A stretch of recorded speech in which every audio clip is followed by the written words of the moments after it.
Hello everyone, कैसे हैं आप सभी। आई एम श्योर आप सभी लोग अच्छे होंगे और अपनी पढ़ाई के साथ साथ अपने हेल्थ का ध्यान भी रख रहे होंगे। तो स्वागत है आप सभी लोगों का आज की क्लास में। आज है क्या है आज है 29 मई। तो देख लेते हैं 29 मई के कुछ इंपॉर्टेंट क्वेश्चंस और उनसे रिलेटेड कुछ इंपॉर्टेंट फैक्ट्स। तो स्टार्ट करते हैं अपनी क्लास को। हमारा आज का फर्स्ट क्वेश्चन है, recently who became the first Indian to win gold medal in gymnastic in Asian championship. अभी हाल ही में एशियन चैंपियनशिप में गोल्ड मेडल, वो भी जिम्नास्टिक में जीतने वाली पहली भारतीय कौन बन गई है। तो ये बन गई है हमारे भारत की फेमस जिम्नास्ट दीपा करमाकर जी। वैसे ये चैंपियनशिप हुई कहाँ थी? तो ये चैंपियनशिप थी Asian women's artistic gymnastic championship 2024 और ये हुई थी ताशकंद उज्बेकिस्तान में। अब आप सभी लोग मुझे कमेंट्स में ये बताएंगे कि इंडिया और उज्बेकिस्तान के बीच में कौन सी मिलिट्री एक्सरसाइज होती है। अब देख लेते हैं कुछ इंपॉर्टेंट क्वेश्चन दीपा करमाकर जी से रिलेटेड। तो 2015 में इनको दिया गया था क्या? अर्जुन अवार्ड। 2016 में इनको दिया गया था राजीव गांधी खेल रत्न अवार्ड और इसका नाम बदलकर अब क्या कर दिया गया है? इसका नाम बदलकर कर दिया गया है मेजर ध्यानचंद खेल रत्न अवार्ड। खेल रत्न अवार्ड 2017 में इनको सम्मानित किया गया था किससे? पद्मश्री से। और इनको हम किस नाम से जानते हैं? गोल्डन गर्ल के नाम से इनको हम जानते हैं। वैसे हम गोल्डन बॉय के नाम से किसको जानते हैं? गोल्डन बॉय के नाम से हम किसको जानते हैं? जल्दी बताओ। हाँ, नीरज चोपड़ा जी को। किसको? नीरज चोपड़ा जी को हम किस नाम से जानते हैं? गोल्डन बॉय के नाम से। और ये कहां से बिलोंग करती है? ये बिलोंग करती है त्रिपुरा से। आते हैं अपने नेक्स्ट क्वेश्चन पे। Recently Sathyamangalam tiger reserve is in news, it is located in. अभी हाल ही में सत्यमंगलम टाइगर रिजर्व न्यूज में था। ये कहाँ पर स्थित है? ये कहाँ पर स्थित है वो बाद में देखेंगे, पहले देख लेते हैं ये न्यूज में क्यों था। ये न्यूज में इसलिए था क्योंकि अभी हाल ही में यहाँ पे कंडक्ट कराया गया एलिफेंट सर्वे, एलिफेंट सेंसस। एलिफेंट सेंसस यानी कि हाथियों की जनगणना यहाँ पे कंडक्ट कराई गई। और ये कहाँ पर स्थित है? ये स्थित है हमारे तमिलनाडु में। यहाँ पे एक और चीज जो हमें याद रखनी चाहिए वो ये है कि यहाँ पे इरुल और कुरुम्बा ये दो ट्राइब्स बिलोंग करती है। कहाँ से? यही तमिलनाडु से, तमिलनाडु के सत्यमंगलम टाइगर रिजर्व से। अब ये टाइगर रिजर्व का क्वेश्चन आया है तो ये हमारी ड्यूटी बनती है कि सभी इंपॉर्टेंट टाइगर रिजर्व्स को हम एक बार रिवाइज करके चलें। तो देखते हैं टाइगर रिजर्व्स के बारे में। तो फर्स्ट ऑफ ऑल हमारे इंडिया में टाइगर रिजर्व्स है कितने? तो एनटीसीए यानी कि national tiger conservation authority, national tiger reserve conservation authority के द्वारा हमारे इंडिया में 55 टाइगर रिजर्व है। नेशनल टाइगर कंजर्वेशन अथॉरिटी के द्वारा हमारे भारत में कितने टाइगर रिजर्व है? 55 यानी कि 55 टाइगर रिजर्व से। कुछ इंपोर्टेंट टाइगर रिजर्व को हम देख लेते हैं। तो जो करूली टाइगर रिजर्व है ये कहाँ है? राजस्थान में। और ये लेटेस्ट यानी कि 55वां टाइगर रिजर्व भी है। रानीपुर टाइगर रिजर्व है उत्तर प्रदेश में। वीरांगना दुर्गावती टाइगर रिजर्व है मध्य प्रदेश में। और ये कौन सा है? 54th यानी कि सेकेंड लेटेस्ट टाइगर रिजर्व है। वैसे मध्य प्रदेश के बारे में अगर हम बात करें तो मध्य प्रदेश में क्या है? मध्य प्रदेश में मैक्सिमम यानी कि सबसे ज्यादा टाइगर रिजर्व से। क्या है? टाइगर रिजर्व से। और उसके साथ साथ सबसे ज्यादा नेशनल पार्क भी है। और हमारे भारत में सबसे ज्यादा फॉरेस्ट कवर एरिया भी कहां पर है? ये भी मध्य प्रदेश में ही है। कहां पर है? ये भी मध्य प्रदेश में ही है। अब आते हैं अपने नेक्स्ट टाइगर रिजर्व पे। सरिस्का टाइगर रिजर्व कहाँ है? ये है राजस्थान में। बांदीपुर है तमिलनाडु में। अन्नामलाई भी कहाँ है? तमिलनाडु में। कान्हा टाइगर रिजर्व है मध्य प्रदेश में। नामदफा है अरुणाचल प्रदेश में। और जिम कॉर्बेट कहाँ है? उत्तराखंड में। और ये हमारे भारत का फर्स्ट नेशनल पार्क भी है। फर्स्ट नेशनल पार्क भी है। ठीक है। अब जब इतना सब कुछ पढ़ लिया है तो दो क्वेश्चन और यहाँ से बहुत इंपॉर्टेंट बनते हैं। और वो क्या क्वेश्चंस बनते हैं? वो ये बनते हैं एक तो कि प्रोजेक्ट टाइगर। ये प्रोजेक्ट टाइगर कब आया था? तो ये आया था 1973 में। और टाइगर डे हम कब सेलिब्रेट करते हैं? ये हम सेलिब्रेट करते हैं 29 जुलाई को। ठीक है, आते हैं अपने नेक्स्ट क्वेश्चन पे। और हमारा नेक्स्ट क्वेश्चन क्या कह रहा है? Recently India's Munib Amin Bhat, recently India's Munib Amin Bhat has been included in hall of fame of by which organisation? अभी हाल ही में किस ऑर्गेनाइजेशन के द्वारा हमारे भारत के मुनीब आमिन भट्ट को हॉल ऑफ फेम में शामिल कर लिया गया है? तो जो हमारे मुनीब आमिन भट्ट है, इन्होंने साइबर सिक्योरिटी के क्षेत्र में बहुत ही अच्छे काम किए, इसीलिए इन्हें नासा, किसके द्वारा? नासा के द्वारा हॉल ऑफ फेम में शामिल कर लिया गया है। तो अब देख लेते हैं इन कुछ इंपॉर्टेंट ऑर्गेनाइजेशंस के बारे में। तो जो हमारी नासा है, जो क्या है हमारी, जो नासा है उसकी फुल फॉर्म है national aeronautics and space administration. ये स्टैब्लिश हुई थी 1958 में। इसके हेडक्वार्टर से कहा? वॉशिंगटन डीसी में। जो WHO है, ये होता है वर्ल्ड हेल्थ ऑर्गेनाइजेशन। ये स्टैब्लिश हुआ था 7 अप्रैल 1948 को। और इसीलिए आपको पता होगा कि हम 7 अप्रैल को क्या सेलिब्रेट करते हैं? बताओ। हाँ, वर्ल्ड हेल्थ डे। क्या? World health day. अब पता लग गया होगा ये क्यों करते हैं, क्योंकि इसी दिन हमारी वर्ल्ड हेल्थ ऑर्गेनाइजेशन स्टैब्लिश हुई थी।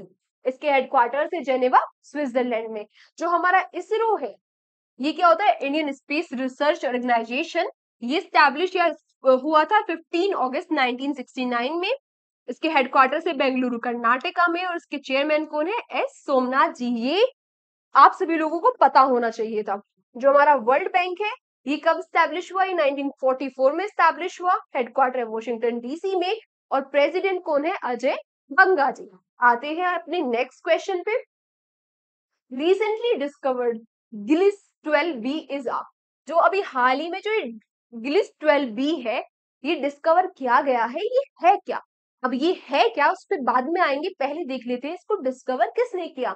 तो इसको डिस्कवर किया है नासा ट्रांजिटिंग एक्सोप्लैनेट सर्वे सैटेलाइट ने। इस सैटेलाइट ने इसको डिस्कवर किया है। और ये क्या है?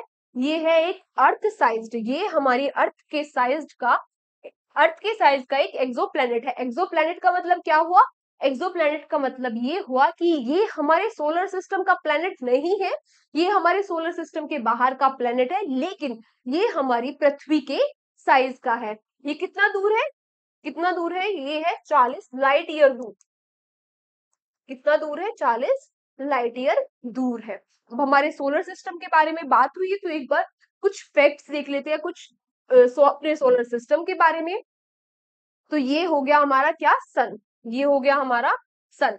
तो अगर हम सन से इधर चले तो फर्स्ट प्लेनेट क्या आता है? मरकरी, देन वीनस, देन अर्थ, देन मार्स। उसके बाद आता है जुपिटर, सैटर्न, यूरेनस और नेपच्यून। यानी कि सन से सबसे पास प्लेनेट कौन सा हुआ? मरकरी। और सबसे दूर क्या हुआ? नेपच्यून।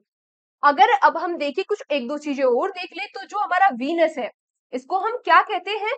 हाँ, इसको हम ट्विन सिस्टर ऑफ अर्थ भी कहते हैं। क्या कहते हैं? ट्विन सिस्टर ऑफ अर्थ भी कहते हैं। इसको हम क्या भी कहते हैं? मॉर्निंग स्टार भी कहते हैं। और इसी को हम इवनिंग स्टार भी कहते हैं। क्या कहते हैं? इवनिंग स्टार भी कहते हैं। और अगर अब हम साइज के हिसाब से देखें तो फर्स्ट पे कौन आया? जुपिटर, सेकंड पे सैटर्न, थर्ड पे यूरेनस, देन नेपच्यून, देन आई हमारी क्या? पृथ्वी, देन वीनस, देन मार्स और देन मरकरी। यानी कि मरकरी सबसे छोटा प्लेनेट हो गया और जो हमारा जुपिटर है वो सबसे बड़ा प्लेनेट हो गया हमारे सोलर सिस्टम का। आते अपने नेक्स्ट क्वेश्चन पे। Recently, European Union Space Agency and how many countries signed the Zero Debris Day chart? अभी हाल ही में यूरोपियन यूनियन स्पेस एजेंसी और कितनी कंट्रीज ने मिलकर जीरो डेब्री डे चार्टर को साइन किया है? अब ये डेबरी क्या होता है? डेबरी होता है मलबा। अब ये क्या होता है? देखो, आए दिन स्पेस में मिशन जाते रहते हैं कि अभी ये हमारा मून पे मिशन चला गया, सन पे मिशन चला गया, सैटेलाइट लॉन्च कर दी। तो जब ये मिशन जाते हैं तो बहुत सारा कचरा स्पेस में ही रह जाता है। साथ ही साथ हमारे स्पेस में बहुत सारी सैटेलाइट्स हैं। एक रिपोर्ट के अकॉर्डिंग 2000 सैटेलाइट जो है वो एक्टिव है और 3000 डेड है ना? तो ये भी अब जो 3000 है वो भी डेबरी बन गई। अब एक और नई चीजें चल गई हैं, एंटी सैटेलाइट सिस्टम, यानी कि सैटेलाइट को स्पेस में नष्ट करना। अब नष्ट करेंगे तो उसके जो पीसेस हुए वो भी कहाँ घूम रहे हैं, हमारे स्पेस में ही घूम रहे हैं। तो अब स्पेस में इतना ज्यादा डेबरी हो गया है कि वैज्ञानिकों ने ये प्रिडिक्ट कर दिया है कि अगर ऐसा ही चलता रहा तो कुछ ही दिनों में जो हमारा स्पेस है वो ह्यूमंस के लिए अनयूजेबल हो जाएगा, यानी कि उसका कोई उपयोग रहेगा ही नहीं। अब उपयोग नहीं रहेगा तो कुछ तो करना पड़ेगा। इसीलिए यूरोपियन यूनियन ने और कितनी कंट्रीज ने, 12 कंट्रीज ने मिलकर क्या साइन किया है, जीरो डेब्री डे चार्टर साइन किया है। इसका ऑब्जेक्टिव क्या है? इसका ऑब्जेक्टिव है 2030 तक स्पेस को स्पेस को क्या करना, डेब्रिस न्यूट्रल करना। सॉरी, 2030 तक इसका टारगेट है स्पेस को डेब्री न्यूट्रल करना। अब देख लेते हैं किसके बारे में, यूरोपियन यूनियन स्पेस एजेंसी के बारे में। तो ये क्या होता है, ईएसए, ये होता है यूरोपियन स्पेस एजेंसी। ये कब बनी थी? 1975 में। हेडक्वार्टर है पेरिस, फ्रांस में। और इसमें कितनी मेंबर कंट्रीज है? इसमें 22 मेंबर्स हैं। तो आज आप लोगों का होमवर्क क्वेश्चन क्या होने वाला है?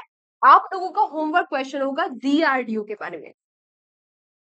जो हमारा डीआरडीओ है, आपको ये बताना है, सबसे पहले तो इसकी फुल फॉर्म बतानी है, फिर बताना है कि ये कब स्टैब्लिश्ड हुआ था, उसके बाद बताना है इसके चेयरमैन कौन है, और उसके बाद ये भी बताना है कि इसके हेडक्वार्टर्स कहाँ है, और लास्ट में अगर आप बता सको तो ये भी बता देना कि इसका मोटो क्या है। आप सभी लोगों को आज कमेंट सेक्शन में हमारे डीआरडीओ के बारे में बताना है। इन सभी जो मैंने आपसे क्वेश्चन पूछे, 3-4 इनके आंसर देने हैं। अब नेक्स्ट, आज की क्लास यहीं तक है। तो thank you so much everyone हमारे साथ इस सेशन में आखिरी तक बने रहने के लिए। और आखिरी में आप सभी लोगों के लिए एक मोटिवेशन कोड। मोटिवेशन कोड क्या है? Your future depends on what you do today. Very right. आपका फ्यूचर उस पर डिपेंड करता है कि आप आज क्या कर रहे हैं।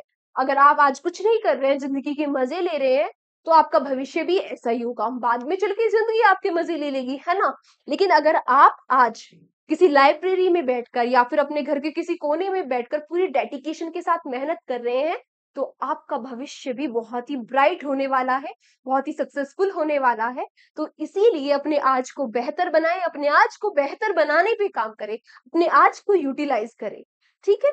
तो thank you so much everyone. मिलते हैं आपसे कल के सेशन में। तब तक के लिए tata bye bye, take care.